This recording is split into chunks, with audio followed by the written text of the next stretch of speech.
All right, everybody, we're back, and yeah, I've been doing a lot of shit, not filming it again because I've been lazy. But we got the rear subframe out. We're getting ready to do the reinforcements for the chassis. Got them all prepped up. Gonna get the welder, the old 110 Lincoln over there, and try to weld the Part Shop Max plates in. We did do some stuff on the interior. We got this MP parts shifter, which is super gangster from Drift HQ. The Enon radio. Also painted the interior black and the carpet black. Got these peanut butter door cards from the junkyard. Thanks to Chad for picking those up for me. Interior is really coming along now that I painted the interior black.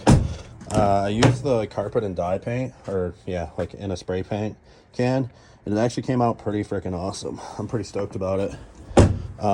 We did pretty much everything. A bunch of the rear trim pieces broke back here, taking it apart because they've been sitting in the sun for so long. So like those broke, those C-pillars broke, which kind of suck. But I mean, look at this. It looks pretty damn good. Honestly, I'm stoked with it. The back of the seats could get hit again. But everything else looks pretty damn good. I'm stoked about it. Oh, and then I forgot to do this like a dumbass, but I'm out of paint. So that'll be for another day. But yeah, I'm going to get the subframe reinforcements welded in. Hopefully they don't blow up because I'm not pulling the gas tank. And if this is the last video to you guys, thanks so much for subscribing and supporting me. But hopefully I see you again shortly. All right, we just got the reinforcements all welded in, painted. Not the best. 110 welder. We just got the diff welded as well, which is a 346 we're going to be putting back in, which comes in all factory wagons. E46 wagons all came with 346. So good ratio. Putting that back in now. Probably try to get it bolted up in and then do the trailing arms. I don't know. Maybe tomorrow if we feel like it, but it's getting late. Kind of want to call it a night. I just want the back up in the subframe. I want the subframe back up in the chassis. We can call it good. So let's get it done. All right, guys. We got the subframe all back in. Everything's all bolted in. New eBay control arms for the camber arms down here. Everything's bolted in. We're actually gonna get rid of these 323/325 trailing arms because I have 330 ones that I want to put in, and use 330 axles because 330 axles are a lot stronger. But I'm waiting on hubs because I'm going to 5x114 convert this car so I can use all my wheels from the S2000 on this car as well. And I did pick up these for $100. I think they're like style 32s or 37s. I can't remember. But they were $100. They're not in great shape, the chrome, but they're kind of cool for $100. And if I can find some snow tires to put on here, big cool winter wheels that I don't have to care about. So, sorry I'm not filming a ton of actually working on the car. This stuff is just a major pain in the ass, to be honest. Not the funnest job doing the rear subframe dropout and all that, but it's pretty much a necessity on E46s in my opinion. If you're gonna drift one, you should do the reinforcements. And while you have the subframe down, it's kind of a while you're in there thing where you do the bushings for the subframe, diff bushings, trailing arm bushings, all of that. I didn't do the trailing arm bushings yet because, like I said, I'm going to be using those 330 ones, and I got some Part Shop Max spherical ones in here, thanks to Dylan. So yeah, we are going to call it a night. A little bit of a different direction than I thought I was going to have the rest of this video go, or this video go in general. But we scored big at the junkyard today. We got an all black rear interior for the wagon, even though I just painted this. I didn't show you guys that. But I just did all the fabric paint on the interior, and it looks really nice. But I kind of think it'll be cool to have the OEM black, and then I can probably sell this because it does look nice. I don't know. This actually probably looks nicer than the black interior I got. Kind of a bummer, but I think the OEM interior, it's cool to have like the OEM black. It's just nice. I don't know how long the fabric paint will last, so I'd rather have the stuff that's made black and will last longer, or just last in general, I guess, that I know it will. So I'm going to be swapping over the seats, which was the biggest thing that I really wanted. I have the other seats in the truck, and I'm going to swap this interior. So let's do that. All right, guys, subframe's all back in. New bushings, reinforcement plates up there, new diff bushings, everything's back in. Just got it all finished, bolted back in, and got a super sweet eBay control arms, or camber arms, whatever you want to call them. Today, we're going to be installing our CNC 71 angle block kit. So this kit actually used to be on my old E46 before I started really filming car content. And it was the first car I went drifting in. And the guy I sold it to sent me the angle kit back because he was putting WiseFab on the car. So, shout out to Aaron for sending us our angle kit back, because it's just a cheap little small angle kit, which is perfect for this daily beater. Yeah, so we're gonna put that on today. Let's start getting into that. And oh yeah, and then we got the black interior pretty much all installed actually, which I shouldn't have did it yet because I gotta put coilovers on still, so I'm gonna have to yank all this back out. But I just have this sitting in here because I still got to do this rear hatch panel. There's a little wiper cover that I'm going to take the wiper and the motor off and stuff, because I want to have that be black too, because I have it in black, so why not do it?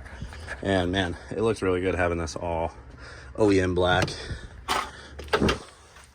Black seats, which they need to be cleaned. I just put them in. I haven't cleaned anything yet, but it looks really good.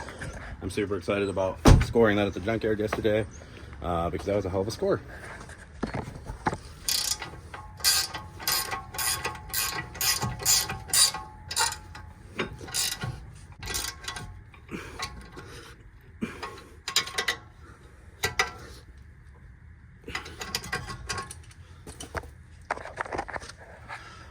All right, so we just got the angle block installed. We got the tie rod cut, because you have to cut 1 centimeter off each side of the tie rod end.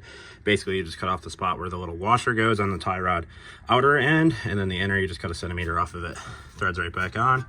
And I'm also gonna put some SLR lollipops that I have on the car as well, so we can adjust caster if we want to as well. So let's get this old bushing off here and get the lollipops from SLR on the car. So this kit's super easy to put on, and like I said, it's only $150 and it works really well. So basically you're just gonna have to loosen the tie rod nut, lower control arm bolt here. I already have those loose. Usually they're stuck, so you have to kind of get them to release from the control arm, which just release there. So now we can undo this nut the rest of the way. And I actually will use for the other control arm, I actually use a ball joint separator. So I just jam this in there. I can show you guys when I get there. All right, guys, we got a lot going on today. Got the wagon up and running. We drove it 50 miles last night to Dylan's house and back. We were trying to mess with the tune on there. I had the O2 sensors flipped, so it was causing it to have like a ton of fuel, and I think I had the fuel pressure regulator hooked up wrong. But now it's running good, and there's some weird smell coming from the heater. Hopefully it's not a dead animal. So I'm letting it run with the heat on full blast and idle, and hopefully burn off whatever it is, if it's something in the engine bay. Maybe I did put JB Weld on the one header where the O2 sensors, the plugs go, because it wasn't completely flat. So I was trying to seal that up so it wasn't an exhaust leak. I just drilled a hole in my transpan because in a 2013 Cummins, apparently they don't have a drain plug, which is the stupidest shit I've ever seen. I'm assuming it's because they want you to take it to the dealer to drop the pan, and we're just not gonna deal with trying to drop the pan one-handed while undoing the bolts. So I drilled a hole through it. We're gonna have Andy at A-Star weld a bung in it, and then we'll have actual drain plug in our fucking transpan, which is cool. So, oh yeah, and we got this new truck. I don't even think I've showed you guys this yet, but we got a new tow rig. The OBS is up for sale. If any of you guys are interested, send me a message.